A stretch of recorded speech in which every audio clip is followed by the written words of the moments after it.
Alrighty, and welcome to the first episode of the Big Mike Sports Media Podcast. I'm your host, Michael Echeveste. Today's guest is a very special guest, a man I owe a lot of my following to. Very talented, multi-purpose guy, former starting quarterback for a D3 program, Mr. Gaylon Glynn. Gaylon, how are you today? Man, I'm good, man. It's exciting to be here on set with you, man. Sweet. All right, Gaylon, tell me a little bit about yourself. Like you said, man, you hit it right on the nail. I got out to Abilene in 2019. Went to school at Hardin-Simmons. I played quarterback there for the past 5 years. So I just finished up, wrapped up my playing career there. Graduated last week with my master's in sports business. Got me an MBA, and I was able to be put on full time as a coach. Basically as soon as I got done playing, earlier this semester. So. I'm getting adjusted to kind of life after being an athlete and everything, but everything's good, man. Everything's good. Sweet. And so you're from Waco. I am. I was born and raised in Waco. Gotcha. Yeah. So tell me about how you started in football and then where it's taken you. Because obviously now you're a coach, and then go into kind of how what your role is as a coach. Yeah, so I started playing football basically when I was 5 years old. My mom just kind of threw me out there to tackle football. And the first year was kind of rough for me, being a youngin' out there, but after that first year, man, I just fell in love with it. And it's basically been my life, my entire life. And so that's what kind of led me to, being able to come out here and continue playing, in college and everything. And like you said, I just, picked up my first full-time job as a coach, which was also always been a dream of mine, to coach the game that I love. And so they had me as the director of operations and recruiting, kind of assisting in recruiting as well. And so and I'm helping with the quarterbacks too. So kind of sticking around, the actual position that I played, but also kind of tapping into the business side of things as well in the program. Gotcha. So director of operations / recruiting. So what is that job entitle? So obviously the recruiting aspect, bringing recruits in, getting them on their visits or whatever. But what does your director of operations side entail? So basically kind of like the business aspect of the program. So kind of coordinating our recruiting services, stuff like that. Even when we have camps that you've been out there and kind of work with us, just kind of making sure that everything is running smoothly, kind of taking the pressure off the other coaches, kind of allowing them to just do a lot of football and kind of allowing me to, work on the little details, the behind the scenes stuff that mostly not everybody sees. And so obviously with recruiting is just kind of getting guys on campus, making them feel at home when they get here, and just selling why they should come here and play football.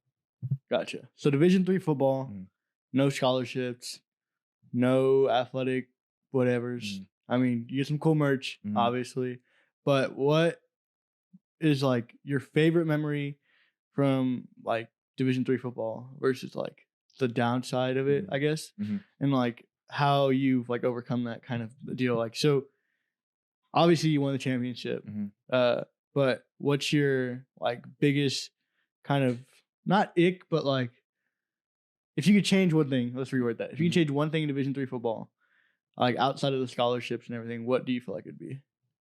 That's a good question. I think that one thing that we all share in common in the locker room is, like you said, it's not like we're here because they're throwing, thousands of dollars at us athletically. We get, a good amount of scholarships academically, and that's what's helped me out a whole bunch while I was here. But I think that that's what makes playing D3 football special, and the bonds that we have with each other that I built. Like I said, I played football here at Hardin-Simmons for 5 years. So I was once the young guy in the room and watched older guys and kind of transition into becoming one of the old guys and, kind of mentoring younger athletes and everything. So I've been at the bottom, the top, and in between. And so a lot of guys, I built a lot of bonds with people. Starting to get to that age now where I'm starting to go to their weddings and getting invited to baby showers and stuff like that, and just seeing us all grow up, all because we chose to play, this game of football.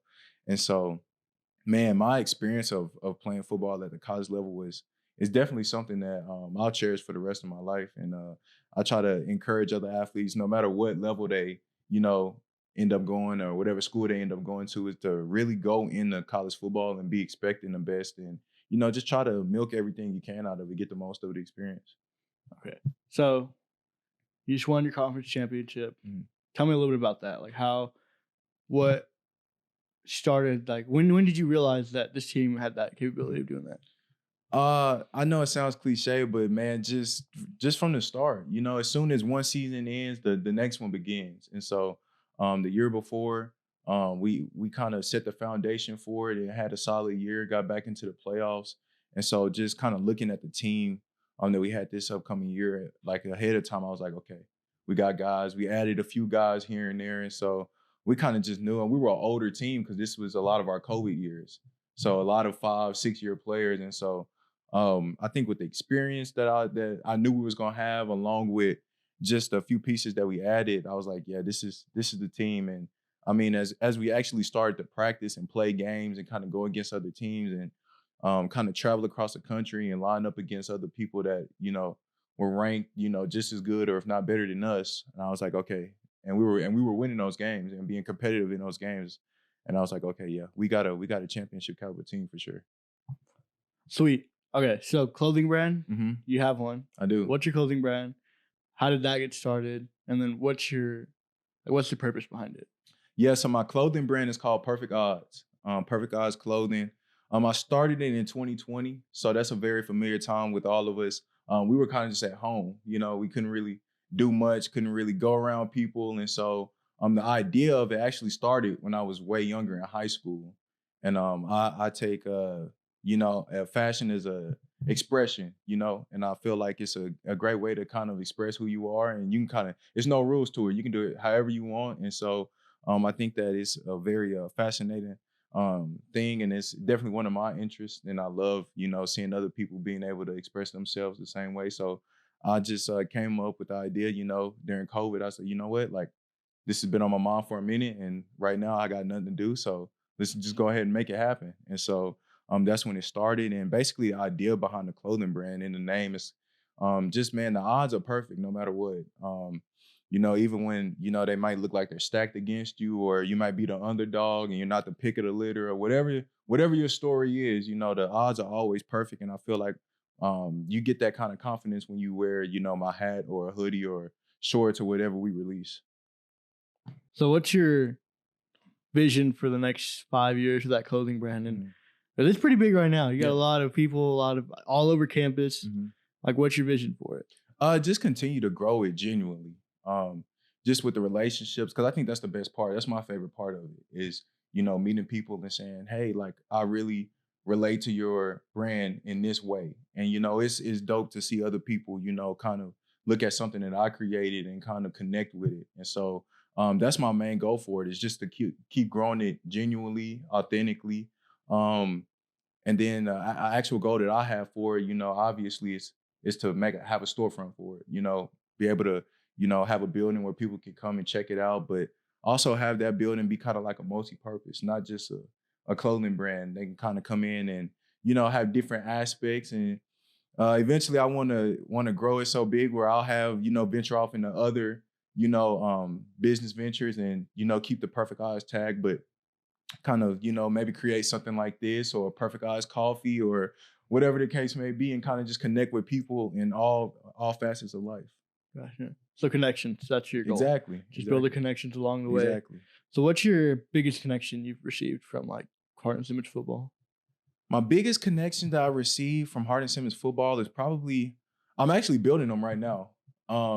Obviously helping with recruiting. That kind of pushed me out in front of different type of people, kids, other coaches.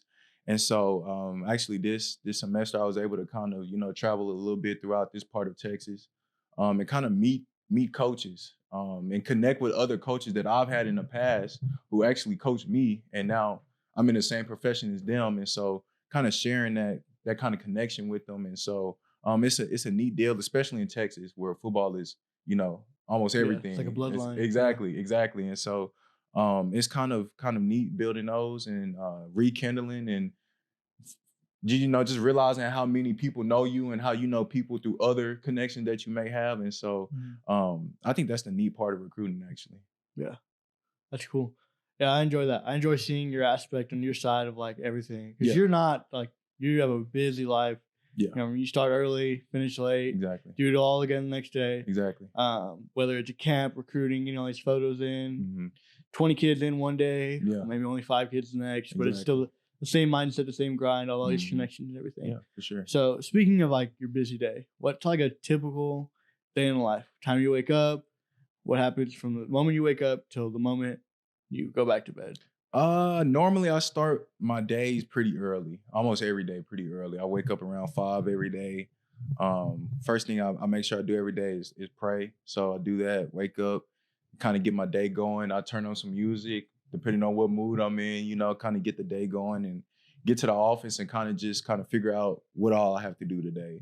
And you've been a part of it, you know, whether that be, okay, we have X amount of kids coming on campus today. Let me make sure they're all set up, you know.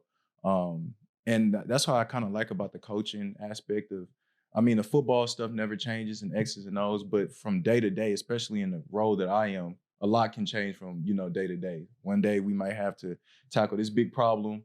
The next day it could be something totally different. And so it always keeps me on my toes and keeps me sharp and keeps me moving around, keeps me busy. So it hardly ever gets boring. And so some days can be long. I mean, you've been out there with us, whether it's camps or whatever the case may be. But most of the time when I go home, I feel like, man, I got a lot done today, you know? And so most of the time that's probably around 4 or 5 o'clock, 6 o'clock. And like you said, man, just running back the next day and try to do better, be better, build a better relationship with somebody, whatever the case may be. So you've done a lot. Cowboy football is getting it's almost tripled its following since you got there. Well, you've been there, but since you took it over, what do you found most useful? Like what medias you found most useful, or what do you use more often, kind of to help build your platform? I mean, we use the main platform, so a lot of Instagram, a lot of Twitter. We found, I've noticed that, you know, Instagram is probably our most active, and it's also just understanding different audiences on different platforms. Obviously, Twitter is a little bit more, you're going to reach a little bit more to coaches, a few more parents, you know, kind of the older crowd. With Instagram, you're going to reach more like the student bodies, still parents for sure. A lot of more potential recruits. I think it's a younger kind of platform. So we post the same and we kind of cater. And I mean, you've helped me come up with ideas and kind of things to post and kind of get, you know, that engagement and the following up and everything. But it's been fun just kind of growing that presence online, because I think that that's very crucial. No matter the level of whatever sport it is, in this day and age, I think it's very, you know, vital for a program to have that social media presence. So that way, you know, the fans can connect with you, potential recruits can connect with you and see what the program is all about. And I think the program benefits from it overall. Yeah. And we've had this conversation where it's like, when a coach DMs you from a certain school, your first thought is like, all right, check his Instagram, then check their Instagram, then check their social medias, because ultimately you're selling the program via the Instagram. You're selling who you are, what you are, and what you're about through your Instagram. And it can be really hard. Yeah. And I think we've experienced that, but it's been fun going and like coming up with these brainstorming ideas, coming up with new and like funny videos, and they've all seem to work. Yeah. And I think like my goal, and I can tell you this, and I've told you this, my goal is to give a personality to the athletes, because like so much that I want to hear your point of this, so much as like from the people in the stand, all they see is a guy in a helmet. Yeah. A guy on a field with a helmet, with shoulder pads. But like for me, like getting to work with y'all and getting to be on the sidelines, I don't see that. I see like people personalities and how different personalities work so well to create such a great product on the field or a great product in the classroom. So what is your perspective on like how you're using social media to give athletes that platform, especially in the realm of like NIL and all this? I know NIL is not a big Division III thing, Division II, Division I, but what is your aspect on it? I mean, you said it, bro.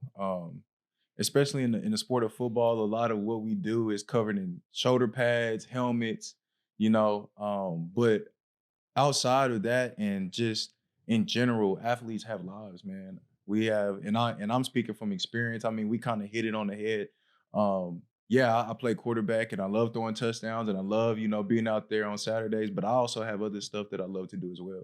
And I'm not the only one. I know we have a lot of different people on our team that have different, you know, aspects of them. And so that's why I think that when you kind of setup out there and the guys are running out and you got a question of the day for them. It kind of allows them to, express themselves outside of making a play on the field and kind of allow other people to see them as more than just he's number 52, or he can run fast and catch the ball. And so, yeah, of course, we love our players and what they can do on the field. But I think that's what makes the job even, it makes the job have some purpose. Just getting to know players and kind of saying, okay, well, this dude enjoys doing this outside of football, or this dude is like this outside of just what he can do in between the white lines. So, Gotcha. It's Cowboy football. It's big in Abilene. It's big in West Texas. What is the best thing like that you've gotten from Cowboy football, and what's one thing that people should know about Cowboy football, whether it's the history or whether it's the future, whether it's right now? What do you think? I think the best thing that I got out of Cowboy football was just being able to grow. Like I said, I got here in 2019 as an 18-year-old. I'll turn 24 this year, so I've been around here for a little bit. And I was a player here, and I'm just now starting to become a coach here. And so no matter what phase I was going through while I was here as a player, I was continually growing. And so I feel that as a young man, for sure, leaving home and leaving your hometown and kind of venturing off into new things, you definitely want to get to a place where you can grow and be around people that help you grow. And so I felt like guys on the team helped me grow, and the coaches helped me grow as well. And so I think that was the biggest thing, and something that I value the most. And I think that, people who support Cowboy football or don't even know about Cowboy football and want to become supporters or whatever the case may be, is that I think they should know is that it's a special place. I mean, especially, in this industry of, college athletics, where it can kind of be a little cutthroat or, real serious at times, man. Cowboy football, I mean, at the end of the day, it's about the people involved. And so I think that's why it was easy for me to stay here. I think that's why it's easy to come to work. I think that's why it's easy for me to be a player here. It wasn't too much pressure about anything because I knew that the people around me, whether that was, other teammates or coaches or administration on the staff or just whatever on campus, I just kind of felt, comfortable. Yeah. So your role was non-existent until you and Coach B and the coaching staff kind of created the role. For sure. Tell me about that, how that process happened. Tell me about how you basically took a shot on yourself. Yeah. Started part-time and then just completely turned yourself into a full-time coach. About to go into your first official football season. Tell me about that. Yeah, so I got done playing in November after we, lost in the playoffs. And so that kind of ended my career. Before then, even before this past season started, I kind of knew what I wanted to do. But the thing about this, the coaching industry is kind of knowing people and knowing where to get in and kind of just everything aligning at the right time. And so I put it on the back burner and just finished playing. I, emptied the tank doing that and enjoyed that. But when I got done playing, I was like, okay, like what now? As most players do when they get done playing. And so I knew that, like I was just saying, that being in Cowboy football is second to none. And so I told Coach B, who was our head coach, great guy, great man, great leader. I told him that I wanted to stick around and kind of just be a GA and just kind of learn as much as I could while I finished up this last semester of my master's. And that was just kind of the plan, just be a GA. And then after that, try to figure out what I was going to do. And so that happened in the middle of recruiting season while we got kids coming on campus and everything. And so I was kind of thrown to the fire. And a few of us, who were former players, just turned GAs. We were kind of thrown to the fire and kind of just figuring everything out as we go. And Coach B, literally, he just came to me one day. He just came to the office that I was in. And he was like, hey, I think we're thinking about, creating this position. We kind of see what you can do. And I told him what I wanted to do long-term and everything. So he knew of my goals. And so he came to me and just kind of expressed that. And I literally had to think about it for maybe a day or two. I went home and talked with my parents about it and everything. And I came back and told them, hey, like I'm all in. I'm ready to do it. So this is the beginning of year one. And I'm just getting ready to go into that first year of not being a player, kind of being on the sideline. So it's all new, but it's all fun for sure. There you go. Yeah, I'm excited to see what happens. Yeah, me too. We're excited to see what Cowboy football get another ring, hopefully. Exactly. So your conference totally different now. Yeah. 4 teams, right? Yes. Round robin, 2 games a year, 2 games against each team. Tell me about that and how that process is going to differentiate from than years past, especially now that like you're seeing it from behind the scenes instead of like being in the program and like, all right, we're prepping for week 1, whoever, but now you're like, all right, we're prepping for week 1, but we're also having to prep for when we play one team, you know, come back around and play them again in a couple weeks. It's different. I've never experienced it as a player, not since like I was in middle school, you know, where we played the same middle school, you know, a couple times a year. And with this being my first year as a coach, it's also new to me. So what I do know and what I do think about the schedule and like you said, playing round robin, is that I think it's gonna kind of force us to be creative in coaching and kind of show how good of coaches that we are. Obviously, because normally you play a team, you line up, you get that week done, it's on to the next week.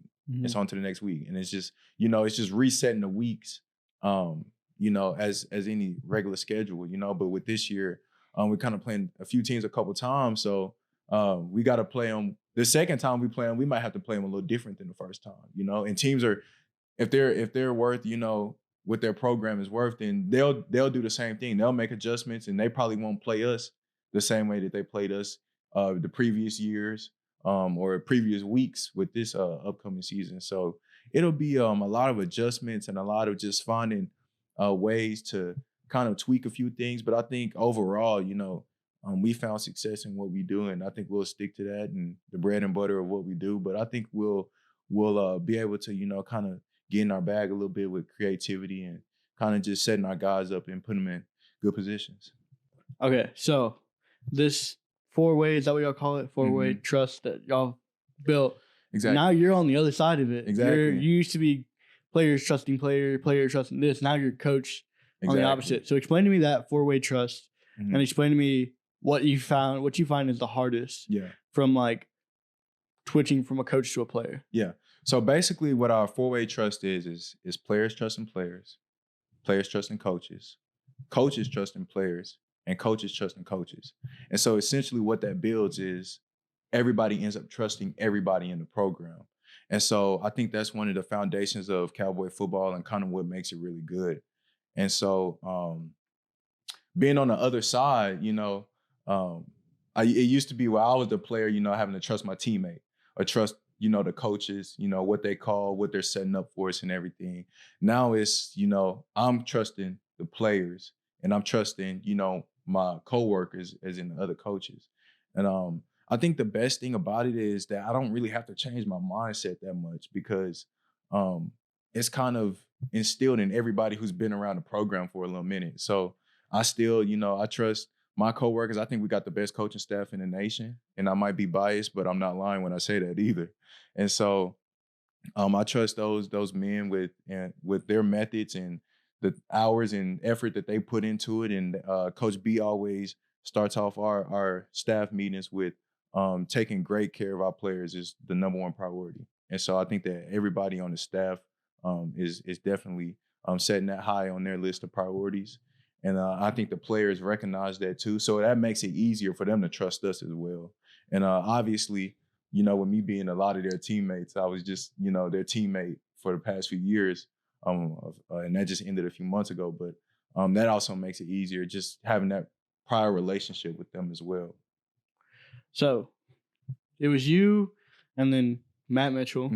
Y'all kind of taking the same exact path, the same exact journey, finished up your playing career, became GAs. Now you're both full-time coaches. Whether it was 2 different paths, but you kind of like had that similar route. How do you feel like you've leaned on him or you've leaned on other coaches to help like take that next step in that journey from player to coach? Yeah, specifically with Matt, man, that's my guy. I call him Cap, man. He's an All-American captain, stand-up, man. He does everything the right way. And like you said, he was my teammate for a long time. We kind of came into Hardin Simmons together. Like you said, our paths were different, but we ended up in the same place. And we got the, captain teams together and play a lot of football together. And so, um, and then as soon as we were done, like you said, we kind of just hopped into it together, got promoted almost at the same time. He beat me to it a little bit, but got promoted at the same time. Went on a road recruiting. As first time coaches, we kind of learning this thing together, and so that helps out a lot to have somebody like that and somebody I call my friend to do it with. And then, like you said, I'm on a coaching staff with a lot of experience. At the coordinator's position, they've been coaching football for almost, if not longer than I've been alive. So they've been around and coached a lot of football, and we have different types of people. We got high school state champion coaches who just joined the staff. We got coaches who found success in other places and found a way here, and we have coaches who played here and stayed here and all that kind of stuff. And so being the young guy on the staff is really dope to be able to just walk from office to office and be able to just learn and soak up as much as I can. And I think that's the biggest part of my career right now, because I'm the rookie. And so the best thing that I can do right now is just try to learn as much as I can possible. And so it makes it easier when you're on a staff that you can actually learn from. Gotcha. All right. So you've talked about how you've taken different tips from all these other coaches. I'm not saying you are going to leave Hardin-Simmons, but if an opportunity comes up and you choose to coach maybe like another college or another like at a high school, what would be your goal with that? Well, my long-term goal is to work in the NFL, man. It's always been a dream of mine. When I was younger, in class, when the teachers ask you, like, what do you want to be when you grow up? I used to always write, I want to play in the NFL, as I'm sure 1,000 or 1,000,000 kids say. And so as I got older, I was like, okay, maybe I'm not going to play in the NFL, but I definitely still want to be a part of what the NFL has going on. I think it's a great organization and it's the pinnacle of football. So who doesn't want to be, at the top of the game and working for the NFL? And so my vision just kind of changed a little bit. So instead of playing, I want to work in the NFL. And so that's my long-term goal. I want to, work in the, player personnel department, working alongside GMs, maybe even one day become a GM myself in the NFL. And so I'm just using all the tools that I'm just gaining right now and those connections that we talked about and everything and kind of just letting it all align. And hopefully that's where I end up one day, man. Yeah, that'd be cool. NFL, that's ultimately everyone who is a big football guy's dream job, whether it is, like you said, working in the player personnel office or coaching or playing. Exactly. We're all kind of here on the D3 level. So a lot of us kind of have changed our vision from, hey, if I can just get my foot in the door type aspect. Exactly. But getting your foot in the door, you've had to go through this program. So, or the Hardin-Simmons football program. When you're recruiting, what's your recruiting pitch to these kids? Because obviously, most of the time it's the same pitch because it's the same meaning behind everything. So tell me about that. When I'm recruiting, man, I think I just try to be real more than anything. I just want to tell them my experience as a player, especially being here at Hardin-Simmons. And so I don't want to sell them. I don't want to call it I'm selling them anything because I'm not trying to trick you into anything. I'm not trying to tell you what you want to hear. I'm gonna just tell you what I experienced as a player, what I experienced here. And I just kind of let that go from there. But when any kid steps on campus, man, especially if I'm talking to them, I just try to actually get to know the kid and their parents or whatever the case may be. Because I found that a lot of kids have came on campus and we end up having a lot in common. Like it's probably some kids who are the oldest sibling in their family. I'm the oldest sibling in my family. Or some kids that grew up in a single parent household, which is something that I can kind of relate to for a little small portion of my life. Or some kids, who are on a visit, who might be all district players, all state players. And quite honestly, coming out of high school, I wasn't either one of those, I was the kid that was just trying to find a way to get into, a college program and everything. So it's kids who come on visits and they might feel like they're the underdog. I can relate to those type of kids. And so it's just all about just finding that relationship. And I think that once a kid sees, okay, like this coach is not selling me, He's not telling me just what I want to hear. He's not selling me a dream. Like, I feel like he's actually telling me the truth. That's all that I try to portray. And I just kind of, from then on out, it's in the prospect's hand and the recruit's hand. And he can kind of pick whatever he wants to do. Gotcha. Yeah. So you get him through that door. You can kind of just talk to the parents. Mhm. Honestly, the parents ultimately always make that final call because they're typically the ones actually paying for the university. Yeah. And one thing I've noticed is that football is the family aspect, especially with cowboy football. Yeah. It's all a family. There's not one guy that's greater than the other. One guy that's greater than the team. Exactly. No matter how popular they are on social media or how popular they are on campus, it always seems that everybody loves everybody in that team. So that's a great culture that y'all built, and a great culture I think y'all continue to build. Yeah. How does Coach Burleson help and feed in that? And what's one of the biggest lessons he's taught you in your time there? Man, like I kind of mentioned a little bit earlier, honestly, and people ask me all the time why I ended up choosing Hardin Simmons. And obviously I chose because I know we're going to win a bunch of games. We're going to have fun doing it. It's a good program, very traditional. But I knew that I wanted to get into the coaching realm eventually. So that meant I probably need to be around some coaches who, I could look up to and say, okay, I can emulate this from these type of coaches because eventually I want to see myself just as they are one day. And so Coach B does a great job of in his leadership and kind of setting the tone and the culture and kind of carrying on the culture that was instilled while he was a player here. And he does a good job with that and just kind of being a mentor, being a father figure for a lot of us coming into college. I'm speaking from experience. I still think I'm a player.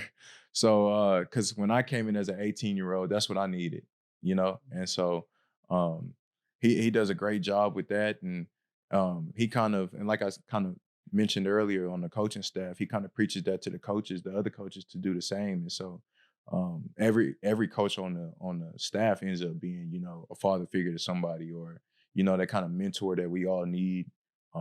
And so Coach B has done a great job with the program. And I think that's why, like you just said, that's why when you walk in the locker room, it seems like we all a family because we're all hearing the same thing. And obviously once you hear those things over and over and over again, you start to live it. And so he does a great job with, implementing what he thinks that we need as young men. And then obviously what he thinks we need as players. Yeah. So Coach B, amazing guy, played for Cowboy football, came back, and he's led this program for 10 years. Yeah. 10 plus? Yeah, 10 plus years. So that's crazy. Good thing that you get to learn under him because I think that guy is a great guy. Yeah. I haven't had many encounters with him, but each encounter has been nothing but the best. For sure. And that could just be because I'm, helping to recruit. But yeah. So, all right, last question. 5 years down the road, where do you see yourself? Whether it's with Cowboy football or whether it's, next step, next level, where do you see yourself in 5 years? 5 years down the road, I just see myself more mature, a little bit more seasoned, a little bit more experienced, and kind of in my career. Honestly, I don't know where that'll be at. Like I said, this has been my second home for a little while, so I don't know if I'll still be here or not. But I definitely want to make sure that I'm growing, that my trajectory is upwards as a young man in the profession and everything. And so that's kind of where I see myself from 5 years in the grand scheme. I wish I knew exactly where it was going to be at or what I was going to be doing or, all the specifics. That'll probably help me sleep at night a little bit better. But yeah, for sure. But I have no idea, man. So I'm just allowing God to align me and place me wherever He wants me to be. But the things I can control, man, is what I'll control. And so, like I said, just keep getting better at my craft. I used to put all my time into my craft on the field, but now that time is over, and so now I'm just getting better at what I do outside of being a player and kind of growing in my dreams as a professional now. Yeah, and ultimately, if everybody knew the answers where they'd be in 5 years, I don't think they would want to know. I think just kind of going where He takes you, and ultimately to God's plan and where He takes you. Exactly. So appreciate you coming on. Yes, sir. Can't wait to get more work done. Yes, sir. I think we have a whole summer and a whole season to get done. Yeah. But that's your Kimber right there. where can people find you on Instagram, Twitter, Cowboy Football, anything you want to say? That's your camera. I got you. On Instagram, it's just my name, Gaylon Glynn. On Twitter, it'll be Coach G Glynn. Those are the main two things that I'm on. And then obviously, me and this talented man right here are the kind of the ideas and kind of everything behind the Cowboy Football social media pages. So you can find us HSU Cowboy Football on basically all platforms as well. And so I appreciate you having me on today, man. It was great to stop by and get to chat with you a little bit.